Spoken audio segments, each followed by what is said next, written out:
Adapun materi yang akan dibahas itu nanti yang pertama ada pengertian cat, yang kedua itu jenis cat, yang ketiga bahan baku, yang keempat itu proses pembuatan cat.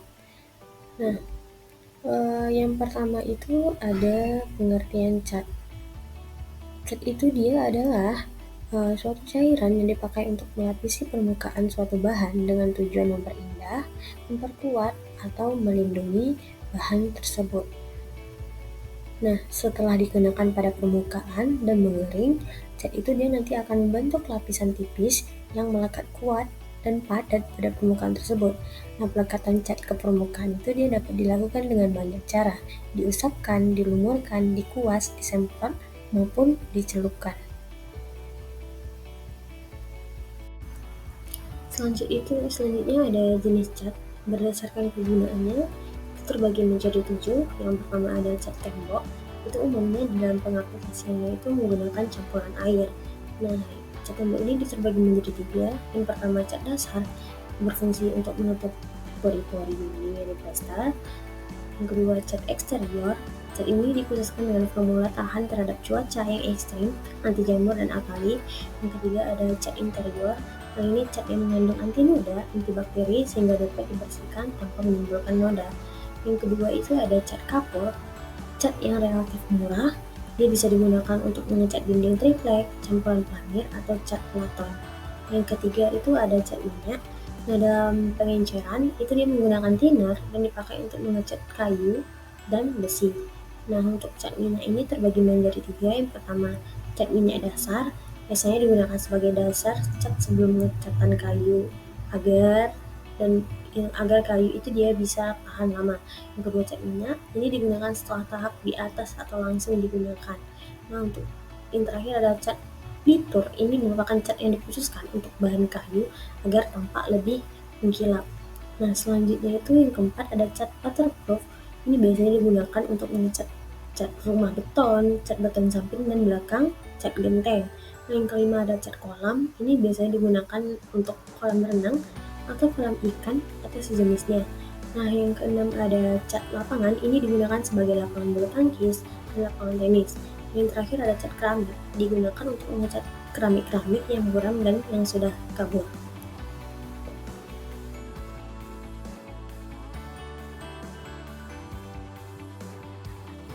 Nah, adapun bahan-bahan penyusun cat, diantaranya adalah binder atau resin. Binder atau resin merupakan komponen utama dan yang paling penting dalam cat. Resin berfungsi merekatkan komponen-komponen yang ada dan melekatkan keseluruhan bahan pada permukaan suatu bahan. Nah, resin ini pada dasarnya adalah polimer, di mana pada temperatur ruang itu adalah dia bentuknya cair, bersifat lengket, dan kental. Selanjutnya itu adalah pigmen atau pewarna. Nah, pigmen itu sendiri merupakan padatan halus atau bubuk yang ditambahkan dalam cat. Pigmen ini memiliki beberapa fungsi penting dalam cat, seperti memberi karakter khas pada penampakan cat tersebut, seperti warna, derajat kilap, maupun daya tutupnya, dan juga memberikan nilai tambah pada karakter kekuatan cat tersebut, seperti kekuatan terhadap cuaca, korosi, panas atau api, serta meningkatkan sifat seperti meningkatkan kekerasan, kelenturan, daya tahan terhadap abrasi. Selanjutnya adalah solvent. Solvent atau pelarut pada saat pembuatan cat, dia memberikan kontribusi sedemikian rupa sehingga campuran mempunyai kekentalan yang pas untuk diproses seperti diaduk, dicampur, digiling, dan lain sebagainya. Nah, dengan penambahan solvent yang tepat dan cukup, itu akan menurunkan kekentalan dari resin atau campuran pada suatu titik di mana kekentalannya itu memenuhi syarat untuk masing-masing proses. Selanjutnya itu adalah filler atau extender. Nah, filler atau extender ini merupakan jika ditambahkan ke dalam cat, dia bertujuan untuk menurunkan harga Namun, dalam hal tertentu, extender yang ditambahkan ke dalam cat itu berfungsi sebagai memperbaiki sifat cat. Nah, extender ini umumnya yaitu mempunyai refractive index yang kecil atau daya tutupnya rendah dibandingkan pigmen. Nah, contoh dari filler atau extender ini adalah ada kalsium karbonat, kaolin, dan lain sebagainya. Kemudian yang terakhir adalah aditif atau bahan tambahan. Nah, di samping keempat komponen yang dijelaskan sebelumnya tadi, aditif ini adalah komponen lain yang ditambahkan dalam jumlah sedikit pada saat proses pembuatan cat. Komponen-komponen ini, sekalipun ditambahkan dalam jumlah sedikit, namun dia memberikan kontribusi yang sangat besar terhadap sifat cat, sehingga cat dapat diproses, disimpan, dipakai, seperti yang mau kita buat. Nah, itu adalah bahan baku untuk penyusun cat.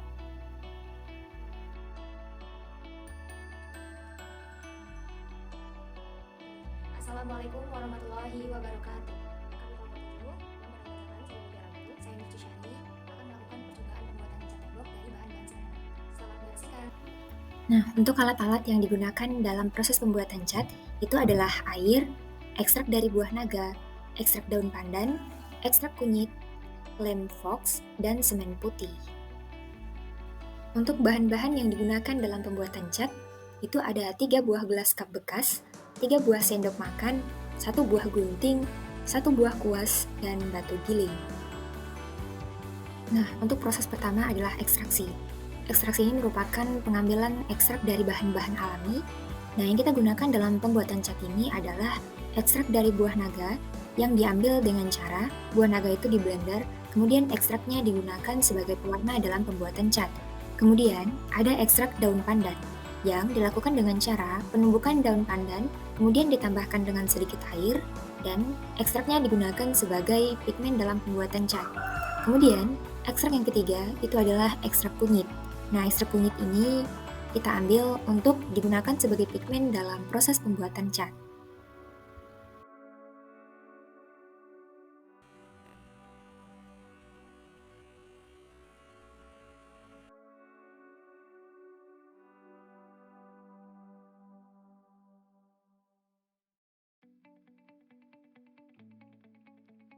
Setelah pembuatan ekstrak, langkah selanjutnya adalah menambahkan 2 sendok makan lem fox ke dalam gelas, lalu ditambahkan air sedikit demi sedikit sambil diaduk hingga larutan homogen. Setelah pembuatan ekstrak, langkah selanjutnya adalah setelah itu, tambahkan semen putih dengan perbandingan 1:2, yaitu sebanyak 4 sendok makan, dan diaduk hingga homogen.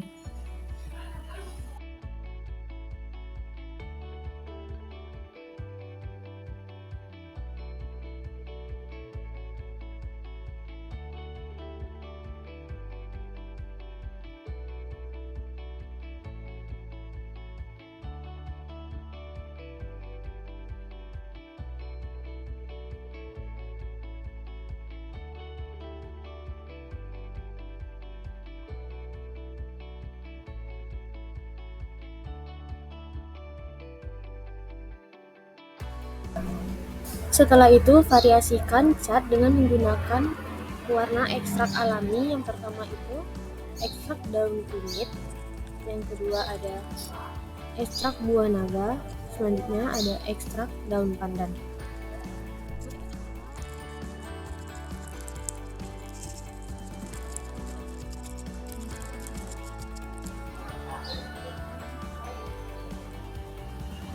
Setelah itu, ditambahkan ekstrak daun pandan ke dalam cat yang telah dibagi tadi.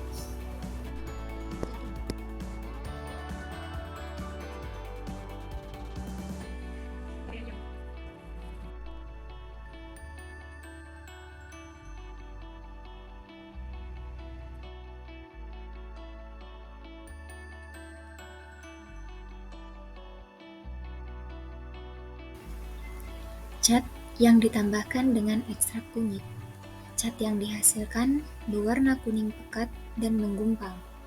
Penggumpalan ini disebabkan oleh beberapa faktor. Yang pertama, karena perbedaan sifat bahan. Bahan kunyit adalah bahan alami yang memiliki sifat kimia yang berbeda dengan semen putih dan lem PVAC ketika dicampurkan. Sifat-sifat inilah yang dapat menyebabkan ketidakcocokan dan pembentukan gumpalan. Faktor kedua adalah ketidaklarutan. Bubuk kunyit mungkin tidak larut dengan baik dalam bahan pengikat atau pelarut yang digunakan dalam pembuatan cat. Ketika bubuk kunyit tidak dapat larut sepenuhnya, maka gumpalan akan terbentuk. Ketika bubuk kunyit ditambahkan ke dalam campuran yang mengandung semen putih dalam PVAC, kemungkinan gumpalan terjadi karena adanya perbedaan sifat kimia antara bubuk kunyit dan bahan lainnya. Interaksi bahan-bahan ini dapat mengganggu homogenitas campuran, mempengaruhi viskositas, atau menyebabkan perubahan kimia yang menghasilkan gumpalan. Oleh karena itu, perlu dilakukan pengujian dan eksperimen yang lebih mendalam untuk mengetahui secara pasti interaksi dan perubahan sifat yang terjadi dalam campuran tersebut.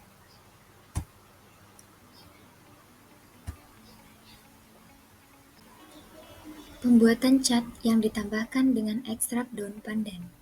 Cat yang dihasilkan berwarna hijau muda dan tidak menggumpal. Penambahan pewarna ekstrak daun pandan akan bereaksi dengan komponen-komponen dalam cat, seperti pigmen, pengikat, dan bahan pengental. Interaksi ini akan menghasilkan perubahan warna pada cat secara keseluruhan. Warna hijau dari ekstrak daun pandan akan bercampur dengan komponen cat yang ada dan menghasilkan cat dengan warna yang tidak terlalu intens. Hal ini dipengaruhi oleh penambahan konsentrasi ekstrak daun pandan. Penambahan pewarna alami seperti ekstrak daun pandan mungkin tidak memiliki stabilitas warna yang sama dengan pewarna sintetis. Warna hijau yang dihasilkan oleh ekstrak daun pandan dapat mengalami perubahan seiring waktu atau terpapar cahaya matahari secara berlebihan. Hal inilah yang dapat menyebabkan warna cat mengalami perubahan atau pudar seiring dengan berjalannya waktu.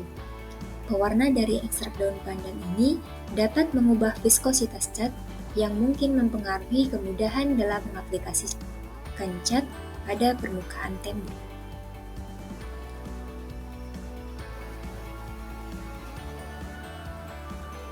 Pembuatan cat ditambahkan dengan ekstrak buah naga. Cat yang dihasilkan tidak berubah warna.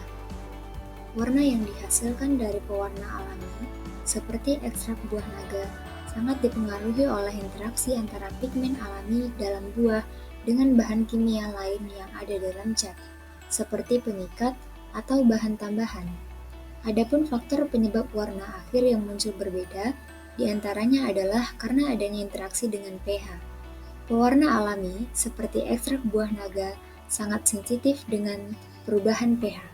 Jika pH lingkungan atau bahan cat tidak sesuai, pewarna dapat mengalami perubahan warna. Misalnya, ekstrak buah naga yang seharusnya menghasilkan warna merah mungkin akan berubah menjadi warna coklat pucat jika pH tidak sesuai. Yang kedua, karena adanya interaksi dengan bahan pengikat. Bahan pengikat dalam cat, seperti semen putih atau lem PVAC, dapat berinteraksi dengan pigmen alami dalam ekstrak buah naga. Interaksi ini dapat mempengaruhi stabilitas dan warna pigmen, sehingga menghasilkan warna yang berbeda dari yang diharapkan.